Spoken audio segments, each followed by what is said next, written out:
He never donated a cent to charity and didn't believe in second chances, until two dancing twin girls with his face and her eyes shattered everything he thought he knew. Garrett Winslow never donated to charity. He didn't write checks for causes, didn't sponsor galas, and never offered up his name for foundation plaques or hospital wings.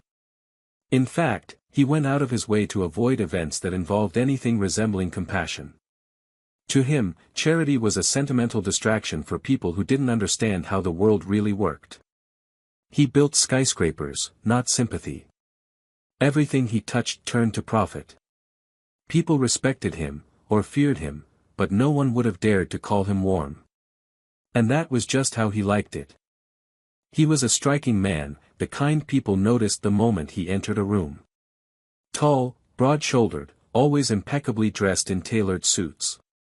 His hair, a soft cascade of golden curls, framed a face that was all angles, strong jaw, high cheekbones, eyes so piercingly blue they looked like polished glass. Everything about Garrett was sharp, polished, expensive.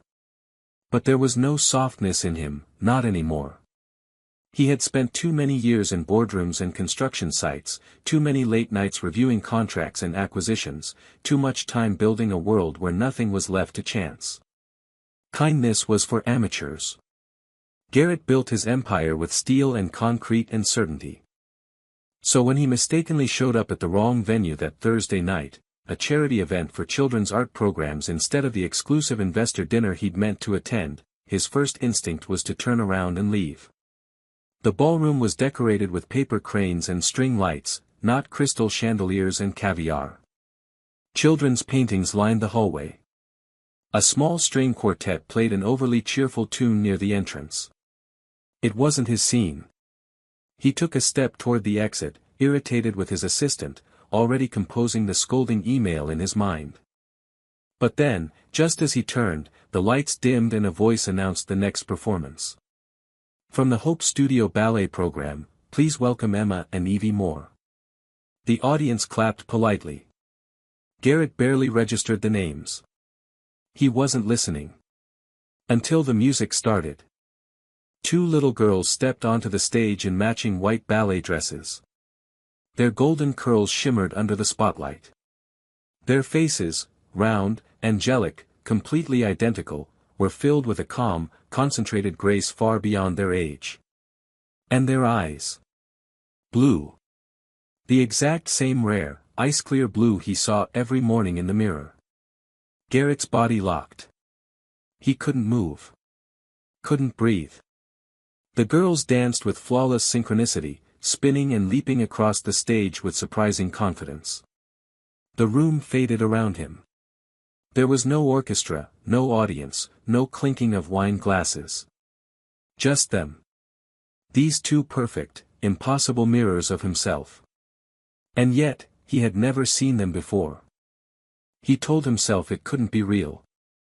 That the resemblance was a trick of the light, that children often looked like adults, that it was coincidence. But he knew better. It was more than a resemblance. It was recognition.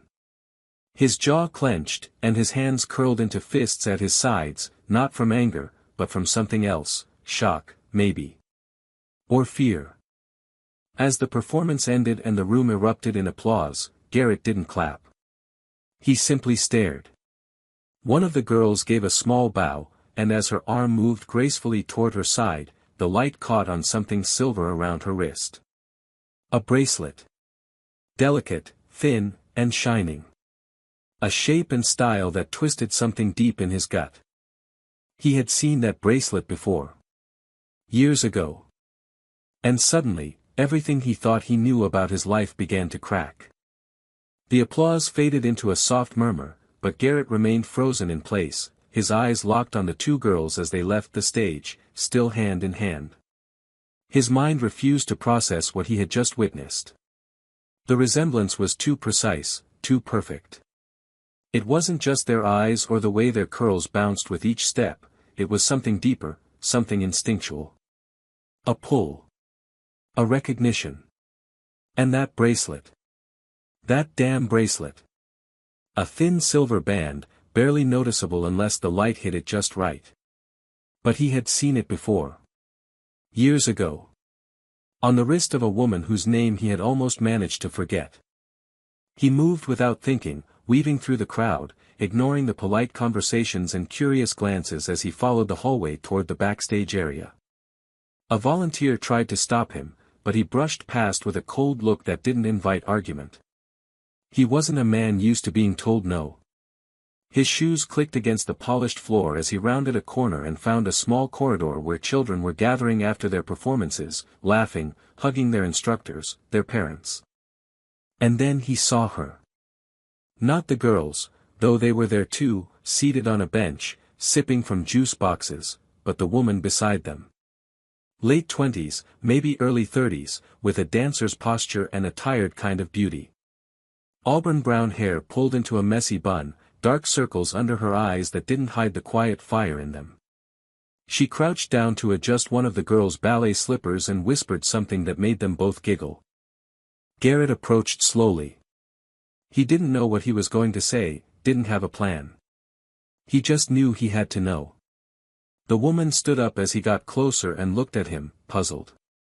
She didn't seem to recognize him, which somehow made it worse.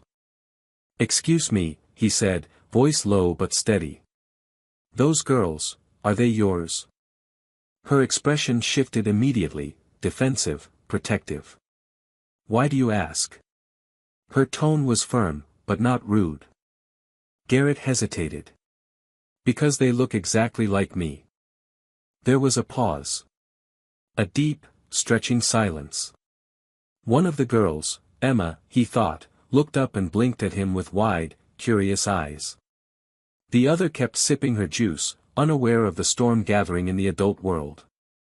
The woman straightened, arms crossed now. "I'm their aunt," she said. "Their mother was my sister." Garrett's heart pounded. "Was?" "She passed away," the woman said. 6 years ago. During childbirth. He felt the floor tilt slightly beneath him. He had assumed, no, not assumed, hoped, that the mother would be someone he could confront, someone who could explain. But the thought that she was gone, that she had died bringing them into the world, tightened something sharp in his chest. "I'm sorry," he said, and he meant it. "I didn't know."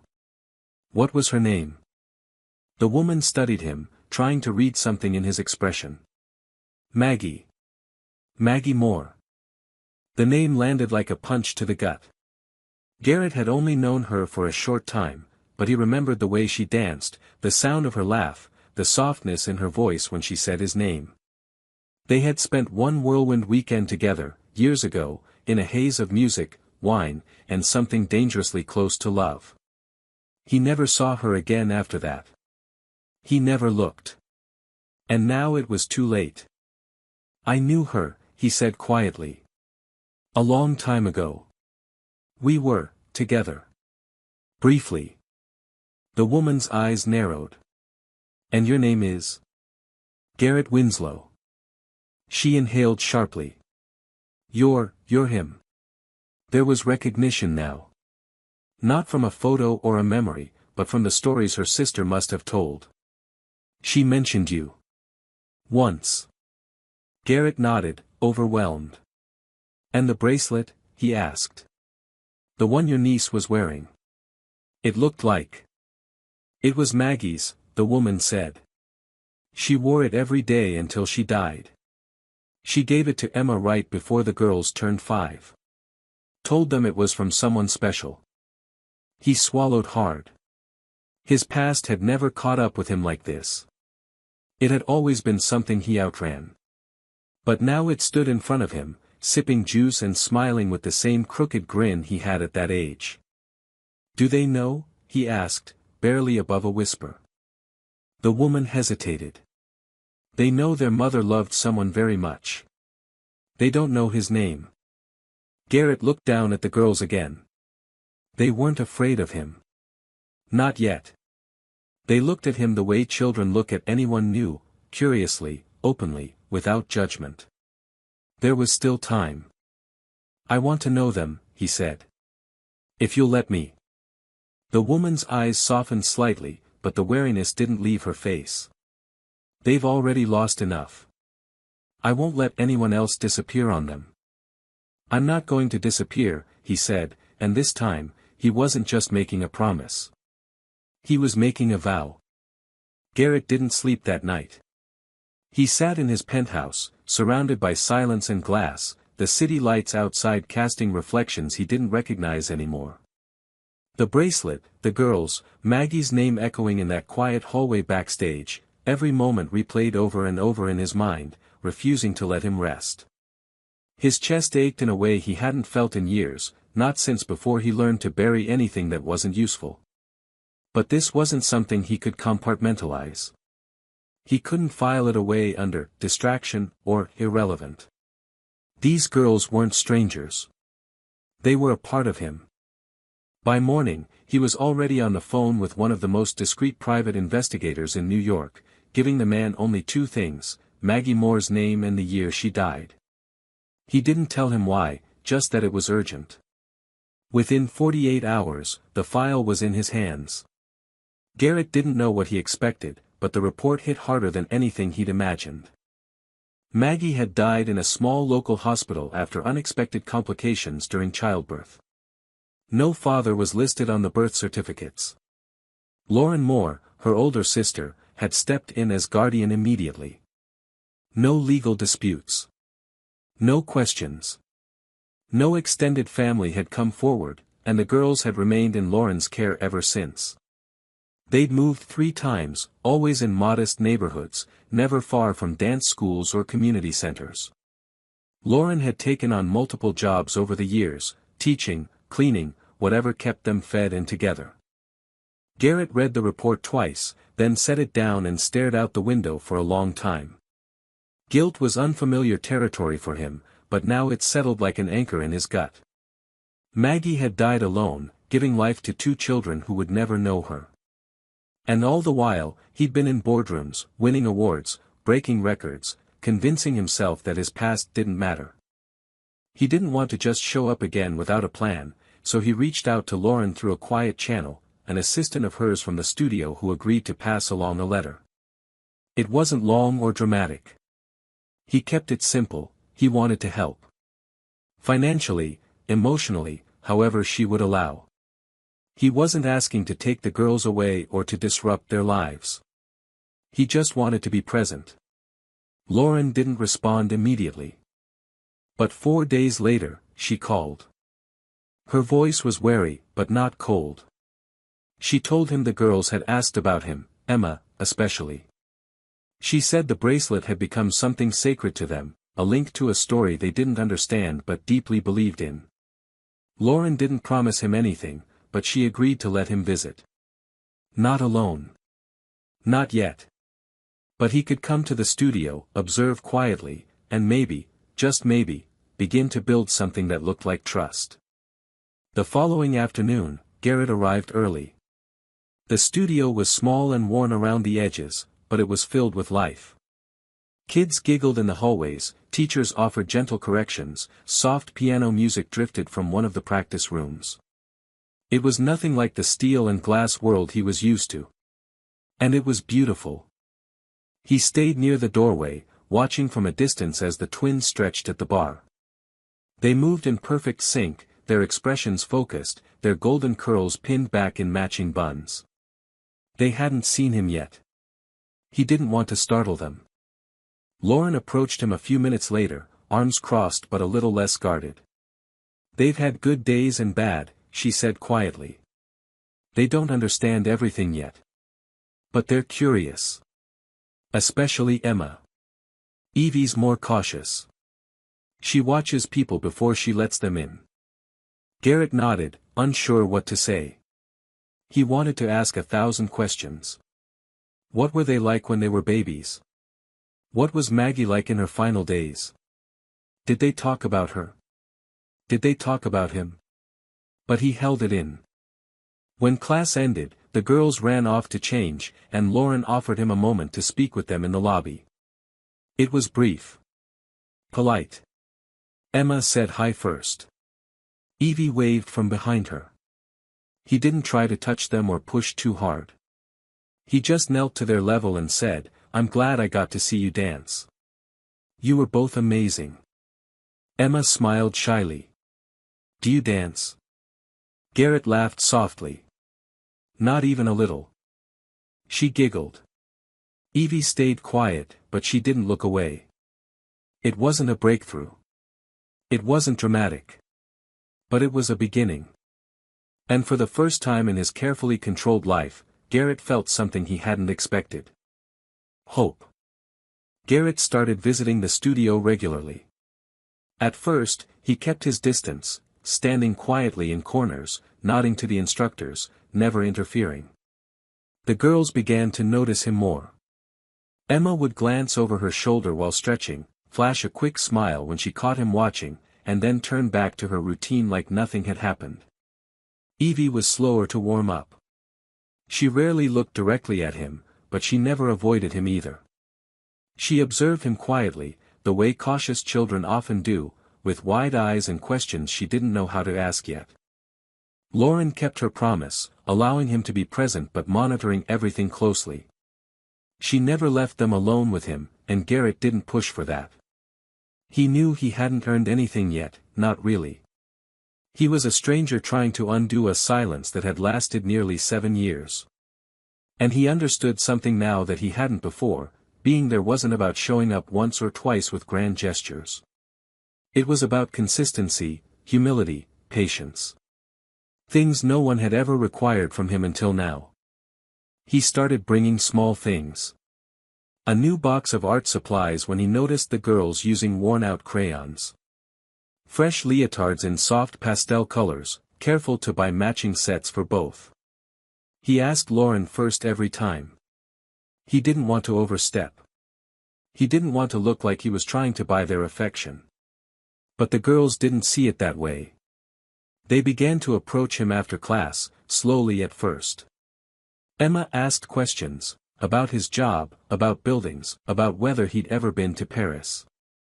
Evie listened, and sometimes, she'd whisper a single-word comment to her sister and then smile when he responded. One rainy afternoon, Garrett offered to drive them home when Lauren's car wouldn't start. She hesitated, but the storm was getting worse, and the girls were already soaked from running to the studio entrance. In the car, Emma sat in the front seat, peppering him with questions about everything on the dashboard, while Evie stared out the window, quietly watching the rain streak across the glass. Garrett told them about his first building project, how he had once been terrified of public speaking, how he used to sneak out of piano lessons as a child. They laughed. It was small, silly stuff, but it was real. Later that week, he showed up at the studio with a surprise, a miniature-scale model of a building, designed with little ballet dancers carved into the facade. "I thought maybe someday you'd like to help design something like this," he told them. Emma beamed. Evie stepped closer to study the tiny details. Lauren stood in the doorway, arms folded, watching everything unfold. Her expression was unreadable, but she didn't stop him. Eventually, Garrett was invited to their recital. It was a big moment, one Lauren hadn't offered lightly. He dressed in a simple navy sweater and jeans, trying not to look like a man who once lived in custom-tailored suits. The auditorium was packed, full of parents and teachers, music echoing off the walls. When the twins took the stage, Garrett's breath caught. They moved in perfect harmony, every step light and deliberate, their faces filled with quiet joy. He didn't know anything about ballet, but he knew what pride felt like. And it hit him with a force he wasn't ready for. After the performance, Emma ran straight to him. "Did you see? Did you see us?" she asked, cheeks flushed and eyes shining. Garrett bent down and pulled her into a hug without thinking. She wrapped her arms around him without hesitation. Evie approached more slowly but stood beside him, close enough for her shoulder to brush against his. He looked down at them both and smiled. "You were incredible," he said. "I've never seen anything so beautiful." Lauren came over, holding their coats, and something in her expression had changed. Not completely. Not surrender. But something softer. "They talk about you," she said quietly as the girls ran ahead. More and more every day. Garrett nodded. He knew what that meant. They were letting him in. Not all at once, and not without fear. But they were opening the door. And this time, he was staying. As the weeks passed, Garrett's presence became part of the girls' routine. He was no longer just a figure in the background or a mysterious adult who watched from the sidelines. He was the man who waited for them after class, who asked about their day, who remembered which of them liked strawberries and which hated them, who carried their bags when they were tired and tied their shoelaces without being asked. There was still distance, especially with Evie, who remained more guarded, but even she had started to offer quiet smiles and small nods in his direction. Emma, in contrast, had fully embraced his presence. She told him about her dreams, her classmates, the way she wanted to go to Paris and dance on rooftops. She drew pictures for him, little crayon sketches of buildings with wings, stages in the clouds, and once, one that made him stop breathing for a moment, a family of 3 holding hands under a tree. She had labeled them in shaky handwriting, me, Evie, and Dad. When she gave it to him, she did it casually, without ceremony, but Garrett kept it folded in his wallet like it was the most valuable document he'd ever owned. He began to take on more responsibilities, not because anyone asked him to, but because he wanted to. He picked them up from school when Lauren was working late. He learned how to braid hair by watching YouTube videos late into the night. He helped them rehearse lines for a school play, even acting out the smaller roles with exaggerated voices that made them fall over laughing. They started calling him Dad one at a time. First Emma, testing it in a whisper like trying out a new pair of shoes. Then Evie, quietly and without eye contact, like she was releasing something she'd been holding in for far too long. The first time he heard it, he didn't respond immediately, not out of shock, but because the word hit him with so much weight he didn't trust his voice not to crack. It wasn't just the girls who changed. Garrett changed too. He stopped checking his email every 5 minutes. His phone stayed in his pocket more often. He didn't wake up thinking about quarterly profits or stock prices. Instead, he thought about whether the girls had clean ballet tights, if he had enough groceries for their favorite snacks, whether he'd remembered to sign the school form for Friday's field trip. It was a different kind of stress, quieter but more meaningful. He found himself laughing more. Sleeping better. Feeling human in a way he hadn't in years. Lauren saw the change as well. Slowly, her walls came down. They shared coffee some mornings after school drop-off. She told him stories about Maggie, how she'd dance in the living room to old French songs, how she used to believe that music could fix everything. Garrett listened more than he spoke. He wanted to collect those fragments of Maggie, to piece together a picture of the woman he never really got to know. Sometimes, Lauren would leave the girls with him for short periods. An hour turned into an afternoon. Then a whole evening. It was never spoken aloud, but the trust was being rebuilt, breath by breath. Then, one night, Garrett got a call. It was Evie's voice, soft and trembling. She had woken from a nightmare and asked Lauren if she could call him. He didn't ask questions. He just told her to breathe, that he was here, that she was safe. She didn't say much, but she stayed on the line until her breathing evened out. After she hung up, Garrett sat in silence, holding the phone in his hand like it had suddenly become the most sacred object he owned. He wasn't trying to replace Maggie. He couldn't. But he was becoming something else, something real, something steady, something that could be counted on. Not a visitor. Not a temporary presence. A father. And though the journey had been slow, filled with small moments and tentative steps, Garrett understood now that this was what love really looked like. Not grand declarations or perfect timing. Just staying. Choosing to stay, even when it was hard. Especially then. It had been nearly a year since Garrett first walked into that charity recital by mistake, and everything in his life had changed since then. He had built his world out of steel, strategy, and solitude, but now it was filled with dance shoes in the hallway, glitter-covered school projects on the fridge, and two little girls who clung to him like he had always been there.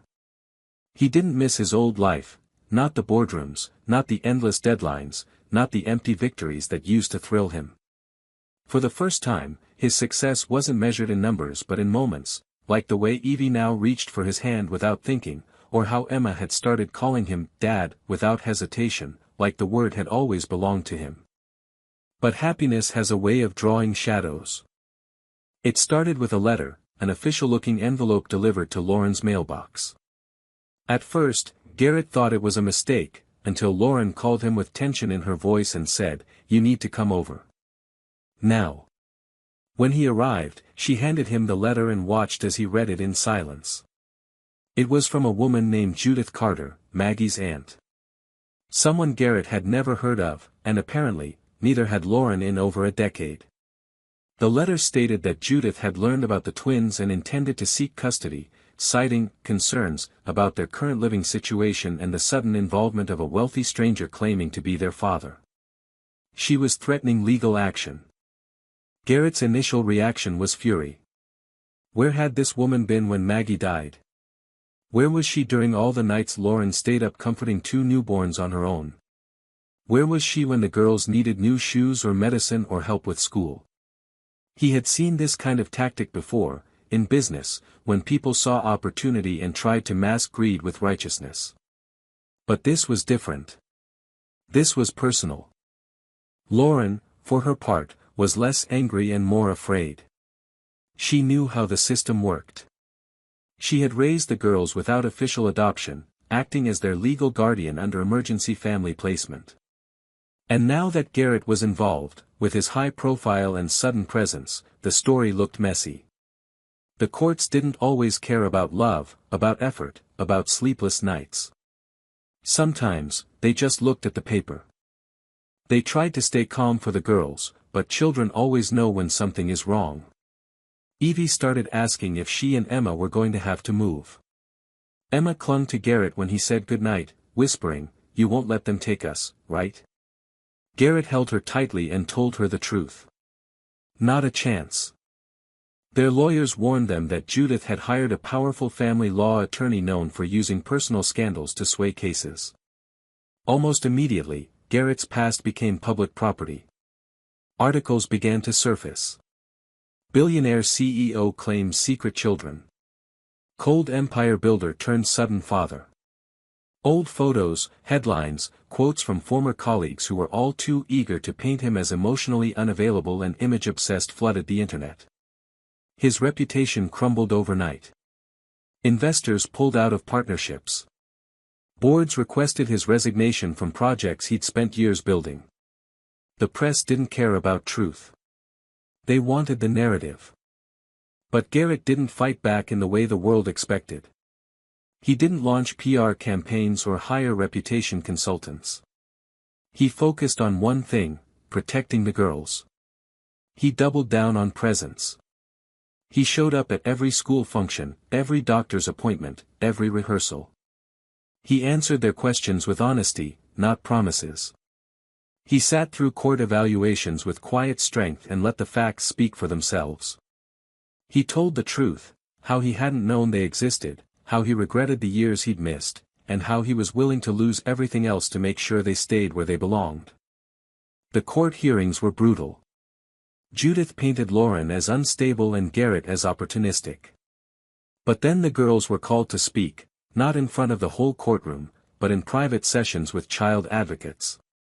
And it was their words that began to shift everything. Emma described how Garrett made her feel safe.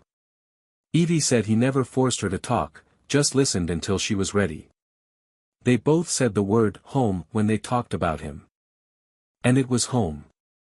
Chaotic and imperfect, yes, but full of love. When the judge finally delivered the decision, there was a long pause that felt like it cracked time in half. Judith's petition was denied. Full guardianship would remain with Lauren, and Garrett was granted full legal recognition as their father, with shared custody. The judge emphasized that the best interest of the children had been met not through blood alone, but through presence, consistency, and commitment. Garrett didn't smile or celebrate when he heard the ruling. He just looked at Lauren, then at the girls sitting behind her, and exhaled for the first time in weeks. There was still a long road ahead. But they weren't going anywhere. And neither was he. The weeks after the custody ruling felt like breathing after nearly drowning. There was no explosion of joy, no grand celebration, just a quiet settling, a sense that, for the first time, the ground beneath them had stopped shifting. Garrett hadn't just fought to keep his daughters close, he had dismantled the very version of himself that once believed he didn't need anyone. Now, every part of his life was built around those two little girls and the woman who had raised them when no one else did. It wasn't simple. Healing never was. But the chaos had cleared, and in its place was something real. Garrett sold the penthouse. It felt like a monument to a man he no longer was. He bought a small house in the same neighborhood as the studio, a modest, sunlit home with a yard where the girls could play and a kitchen big enough for baking messes. He didn't care that it lacked sleek finishes or high-rise views. What mattered were the tiny ballet shoes by the door, the drawings taped to the fridge, and the laughter that bounced off the walls. He painted the girls' bedroom himself, chose matching beds, and helped them string fairy lights above their windows. Emma insisted on stars. Evie wanted bookshelves. He gave them both. Lauren still lived a few streets away, but she was there nearly every day. They hadn't defined what they were now, family, partners in parenting, something more, but it didn't matter. Their connection was unspoken but deeply felt. Sometimes they'd talk for hours over coffee, sometimes they'd simply exchange tired glances over homework and dinner prep, understanding everything without saying much at all. Garrett had learned to listen. He no longer filled silences with solutions. He sat with them, waited, and let things unfold. That was the greatest gift fatherhood had given him, patience he never knew he was capable of. His old life still hovered in headlines. There were articles questioning his sincerity, analyzing his downfall, speculating on whether his reinvention was strategic or sincere. He ignored them. People could say what they wanted. He no longer measured himself by their opinions. His empire was gone, but he didn't miss it. He had traded marble floors for sidewalk chalk and never looked back. He spent his mornings walking the girls to school, waving at the same neighbors he used to overlook. He helped with recitals, chaperoned field trips, sat through endless show-and-tell presentations. The community had begun to see him differently, not as the cold mogul from the news, but as the man who showed up, every day, rain or shine, no press, no speeches, just presence. The girls trusted him now in a way that ran deeper than words. They didn't ask if he was staying anymore. They knew. One night, after tucking them in, he stood in the hallway and looked at a framed photo on the wall, a picture of Maggie, smiling with the twins in her arms. It had been taken just weeks before her death. The photo was a little faded, the frame handmade by the girls in art class, covered in dried glitter and crooked stickers. Beneath it sat the bracelet. Garrett had placed it in a shadow box, right next to a note Maggie had once written and that Lauren had found tucked in a journal. It wasn't long, just a few lines, but he read them often. If anything happens to me, I hope they find someone who sees them, not for what they are, but for who they could become. Someone who stays. Garrett wasn't trying to be a hero. He didn't want applause or redemption. He only wanted to be the man Maggie had believed might still exist inside him. And he wanted to be worthy of the trust his daughters had given him, trust built not on blood, but on showing up again and again, even when it was uncomfortable, even when it hurt, even when it would have been easier to disappear. The world outside still called him Garrett Winslow, former CEO, fallen tycoon, man who lost everything. But inside that little house with the squeaky door and mismatched mugs, he was simply Dad. And it was more than enough. Spring arrived quietly, like a whisper rather than a declaration. The air grew softer, the days longer, and the trees along Garrett Street began to bloom with tiny pink blossoms that fluttered down like confetti every time the wind passed through. It had been a full year since the night he walked into that charity recital by mistake, only it no longer felt like a mistake. It felt inevitable, like the world had been slowly guiding him toward that moment, toward the two little girls who had cracked open his life and made space for something better. Life had settled into a rhythm that once would have terrified him with its simplicity. Morning chaos was the new board meeting, packing lunches, finding missing shoes, brushing tangled hair while pouring coffee. He still made mistakes. Once he forgot Evie's dance bag and had to drive back through city traffic with a bag of leotards and snacks, arriving just as the music started, but he learned to laugh at himself, and the girls laughed with him. Even Lauren laughed more these days.